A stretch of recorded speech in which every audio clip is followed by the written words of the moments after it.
Sebenarnya ya, prank itu sendiri perbuatan yang baik atau bukan ya, sehingga kita menjadi mengecamnya. Jadi kan orang sudah banyak melakukan prank ya, tapi tidak banyak orang yang mengecamnya. Tapi kali ini ya, prank yang dilakukan menuaikan banyak kecaman. Apa ukuran bahwa sebuah perbuatan itu baik atau buruk? Misalnya, kapan perbuatan prank itu kita pandang sebagai perbuatan yang baik, kapan dia dipandang sebagai perbuatan yang buruk, bahkan bisa menjadi perbuatan kriminal.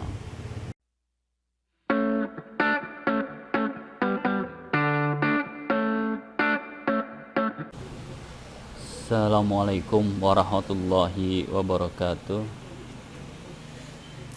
Akhir-akhir ini kita dikejutkan ya, dengan aksi prank segelintir orang ya, yang berakhir kecaman. Banyak sekali netizen yang mengecam perilaku prank itu ya. Sebenarnya ya, prank itu sendiri perbuatan yang baik atau bukan ya, sehingga kita menjadi mengecamnya. Jadi dalam filsafat, pembahasan ini banyak dibicarakan di dalam filsafat moral atau juga ini disebut dengan etika.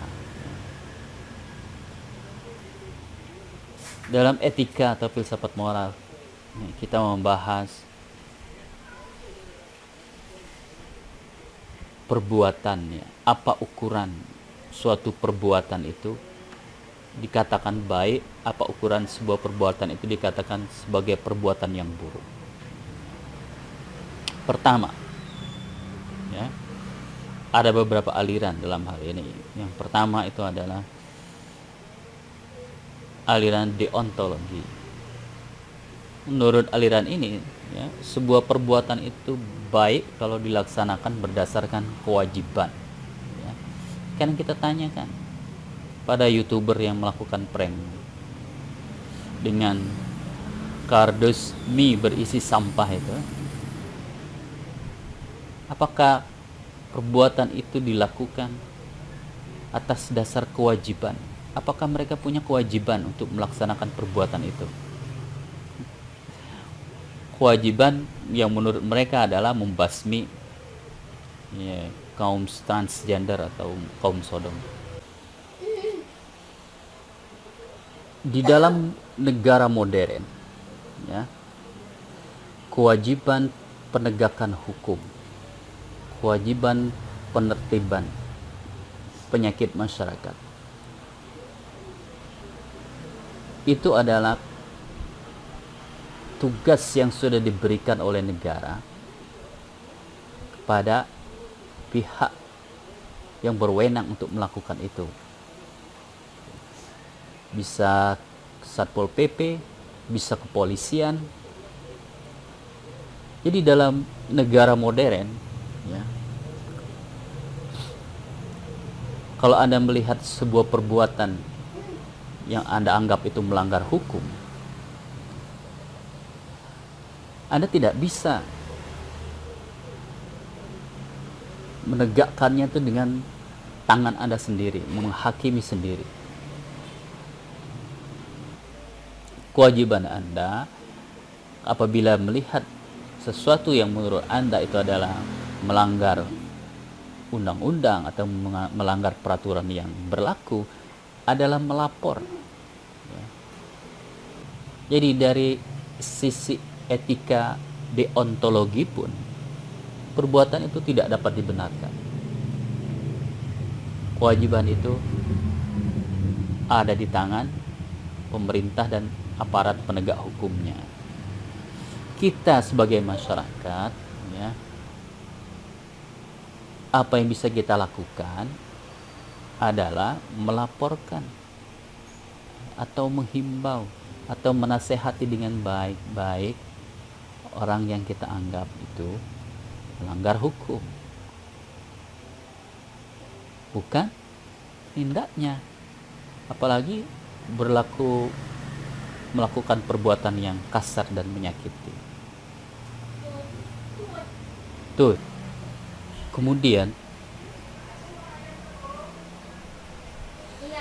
yang Anda prank itu kan manusia, ya.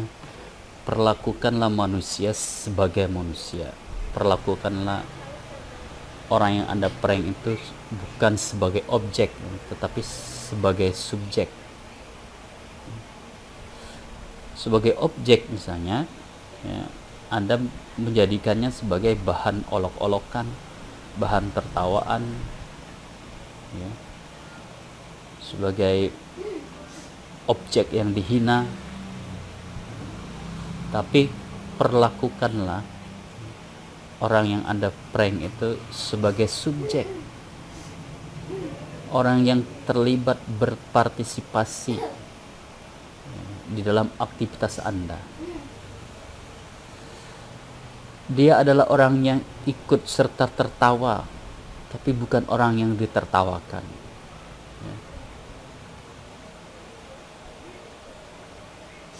Bukan orang yang menjadi bahan tertawaan di dalam prank Anda itu. Diperlakukanlah dia, orang yang Anda prank itu, yang biasa Anda sebut sebagai korban, ya, korban prank itu, ya, sebagai subjek, ya, bukan sebagai objek. Selanjutnya dari sisi etika utilitarianisme, ya, bahwa sebuah perbuatan itu baik kalau perbuatan itu, ya, membawa kebahagiaan, kemaslahatan, keuntungan sebesar-besarnya untuk banyak orang. Jadi ketika Anda melakukan prank, yang harus dipertimbangkan adalah konsekuensi. Apa konsekuensi atau akibat dari perbuatan prank itu kepada orang yang Anda prank. Bagi Anda yang melakukan, ya, mungkin untuk menambah followers, ya, mendapatkan followers yang banyak. Kemudian, ya, kemudian dari prank Anda itu, ya, Anda upload di YouTube, banyak yang menonton, lalu pendapatan Anda, ya, Anda monetize, lalu pendapatan Anda bertambah, lalu kontribusi Anda, ya, jadi Anda menjadikan orang yang di prank itu sebagai sumber pendapatan. Lalu sebagai timbal baliknya, apa yang Anda berikan kepada orang yang Anda prank itu perlu dipertimbangkan seperti itu. Anda sudah mengambil, ya, keuntungan dari orang yang di prank itu, lalu giving back-nya apa, ya? Anda memberikan kembali, memberi, ya, apa yang sudah Anda ambil itu, apa yang Anda berikan, itu juga yang perlu dipertimbangkan, ya. Keuntungannya itu, ya, bukan sebesar-besarnya untuk Anda pribadi, ya. Bagaimana keuntungan yang Anda peroleh itu juga dinikmati oleh orang yang Anda prank itu. Oke? Ya. Selanjutnya, ya,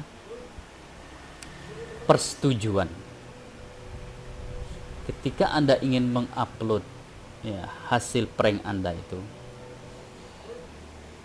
di YouTube, kemudian disaksikan oleh banyak orang, yang harus Anda pertimbangkan adalah apakah orang yang Anda prank itu, ya, rela. Jangan-jangan nanti mereka merasa dipermalukan, ya.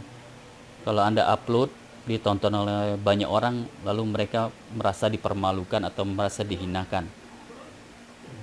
Oleh karena itu, ya, perlu persetujuan, ya. Sebelum Anda mengupload itu, Anda minta persetujuan kepada orang yang Anda prank itu, apakah mereka setuju, bersedia, ya, videonya, hasilnya itu diupload di channel YouTube Anda. Prank yang terburuk, ya, the worst prank ever, ya. Prank yang terburuk itu adalah Anda melakukan prank, ya, kemudian memandang orang yang Anda prank itu sebagai objek, lalu mereka merasa terhinakan, merasa dipermalukan. Itulah prank yang terburuk, ya. Apalagi kalau mereka merasa tertipu, ya, merasa tertipu dengan perbuatan prank Anda itu, ya. Itu bisa, ya, ya, berakhir kepada tuntutan, ya. Jadi perbuatan kriminal, ya. Anda melakukan penipuan terhadap orang yang di prank. Oke, oleh karena itu, ya, lakukanlah prank dengan bijak. Pandanglah orang yang Anda prank itu sebagai subjek. Perlakukan mereka sebagai subjek, sebagai partisipan, orang yang ikut serta di dalam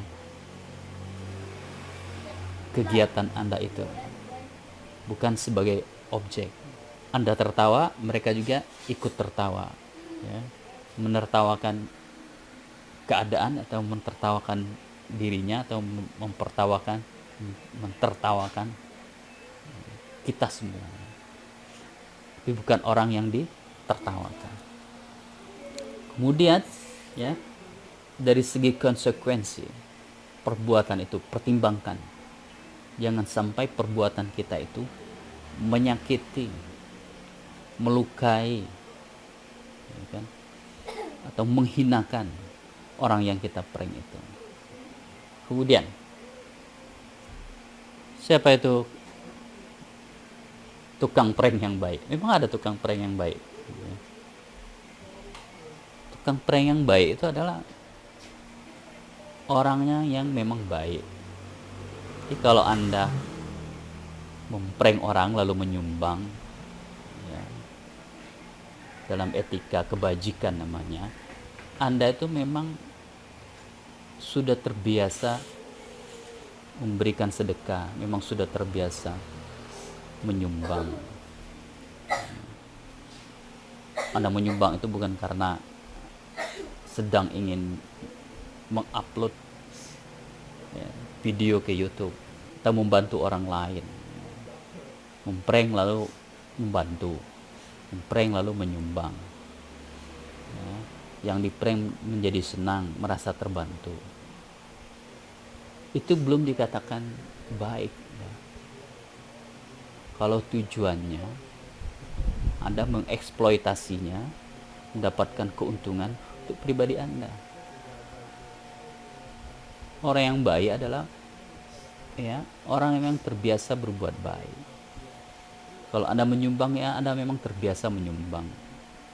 Anda memang terbiasa bersedekah, bukan karena ingin mendapatkan konten yang menarik. Terima kasih. Jadilah tukang prank yang beretika dan bermoral.